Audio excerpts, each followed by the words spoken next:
This video contains sequences with flashing lights that may trigger seizures for people with photosensitive epilepsy. Viewer discretion is advised. If you are sensitive to flashing lights, please be cautious while watching this video.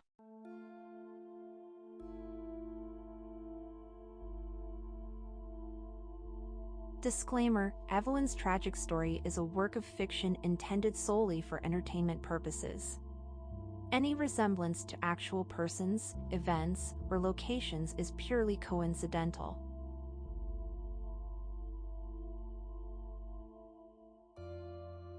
In the heart of a college town, nestled beneath a canopy of ancient oaks, there lay a dormitory that held a secret as old as time itself.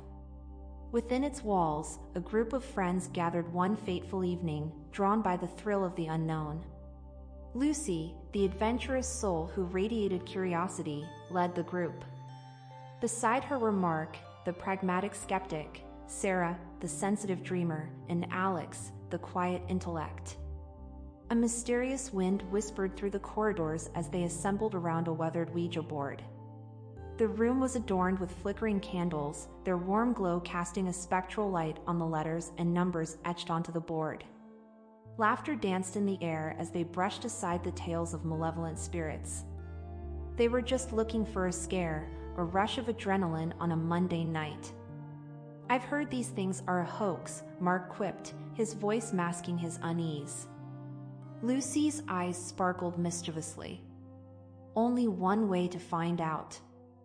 As the planchette glided over the board, a sense of anticipation hung heavy in the air. An unspoken understanding seemed to weave between them as they allowed themselves to believe, if only for a moment, that something extraordinary might unfold before them. The planchette moved, almost of its own accord, spelling out words that carried a weight of anguish. "I am trapped," it spelled, its movements fluid and deliberate. For the first time that night, skepticism gave way to unease.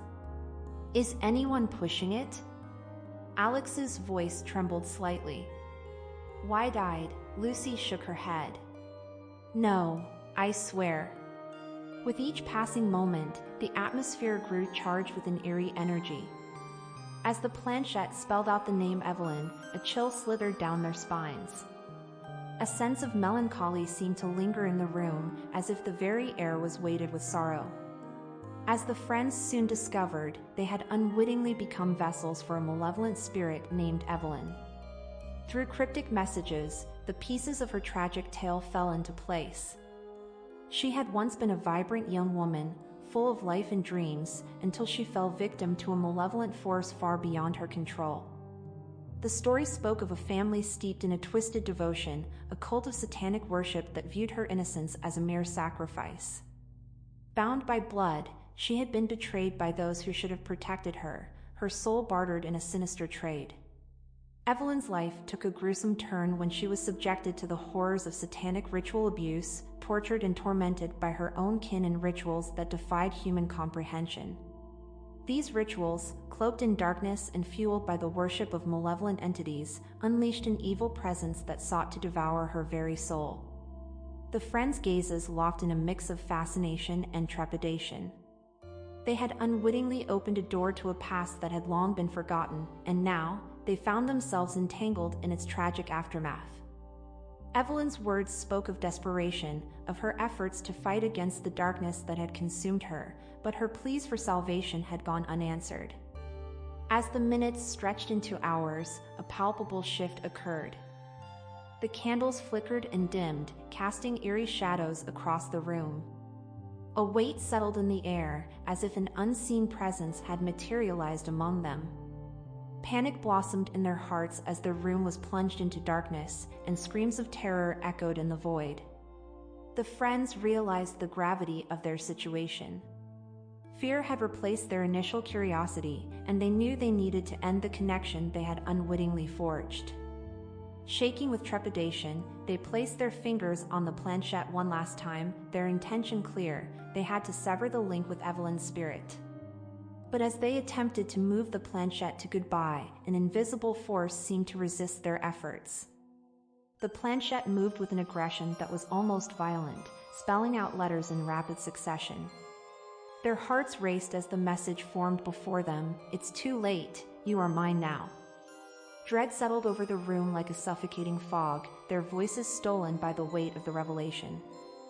The Ouija board, once a simple game, had transformed into a conduit for an insidious force that defied their attempts to break free. Panic surged through their veins as they realized the truth: their lives were now inextricably intertwined with Evelyn's tormented spirit. They had unwittingly become pawns in a sinister game that transcended the boundaries of life and death, a game from which there might be no escape. When the lights returned, the Ouija board stood before them, seemingly innocuous once more. The planchette lay dormant, and the room held no trace of the malevolent energy that had enveloped them.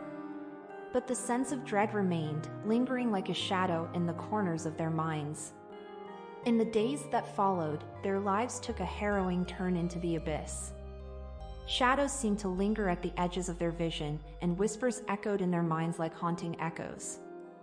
The dormitory transformed into a chamber of dread, where an eerie chill lingered even in the warmth of daylight. Lucy's laughter grew hollow, Mark's skepticism turned to frantic desperation, Sarah's dreams turned to nightmares, and Alex's intellect could no longer shield him from the supernatural. As they grappled with the malevolent force, a shocking revelation shattered their understanding of the situation. Through their tireless research, they unearthed fragments of Evelyn's tragic story, a story far more sinister than they had initially believed. The planchette's movements, the messages they received, they weren't from Evelyn's tormented spirit. Instead, they had unwittingly unleashed the malevolent essence of her family, the very cult of satanic worshippers who had tormented her in life. Desperation set in, and they turned to paranormal experts, mediums, and priests for help. But Evelyn's grip was unrelenting, her tormented whispers echoing through their minds like a haunting refrain. The curse they thought they could dispel had latched onto them with unrelenting tenacity. Their lives became a nightmare as the curse manifested in macabre ways.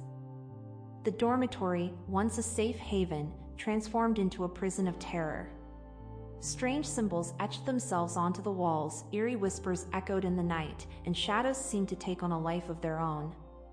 And one by one, the members of the group began to exhibit increasingly erratic behavior. As the days turned into nights, the curse unleashed its full fury. The malevolent spirits that had been set free twisted their minds, driving them to the brink of madness. Lucy's laughter turned to haunting cries, Mark's skepticism gave way to irrational fear, Sarah's dreams devolved into nightmarish delusions, and Alex's intellect was overwhelmed by voices that whispered sinister promises. In a chilling crescendo, the group members started taking their own lives, one by one, their deaths shrouded in eerie circumstances that defied explanation. The once vibrant dormitory turned into a labyrinth of death and despair, its walls bearing witness to the horrors that had unfolded within. As the last member succumbed to the curse's grip, the dormitory stood silent, a monument to the malevolence that had consumed them. The Ouija board remained, a sinister artifact that had facilitated the release of an ancient evil. The room seemed to pulse with an otherworldly energy, as if the very walls were tainted by the darkness that had taken root.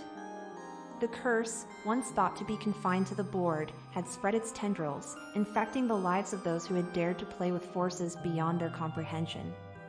The spirits of Evelyn's satanic family, once trapped in the shadows, had found a new home in the world of the living. And as the wind whispered through the dormitory's corridors, their malevolent laughter echoed, a haunting testament to the power of the supernatural and the terrifying consequences of unleashing forces that should have remained forever bound.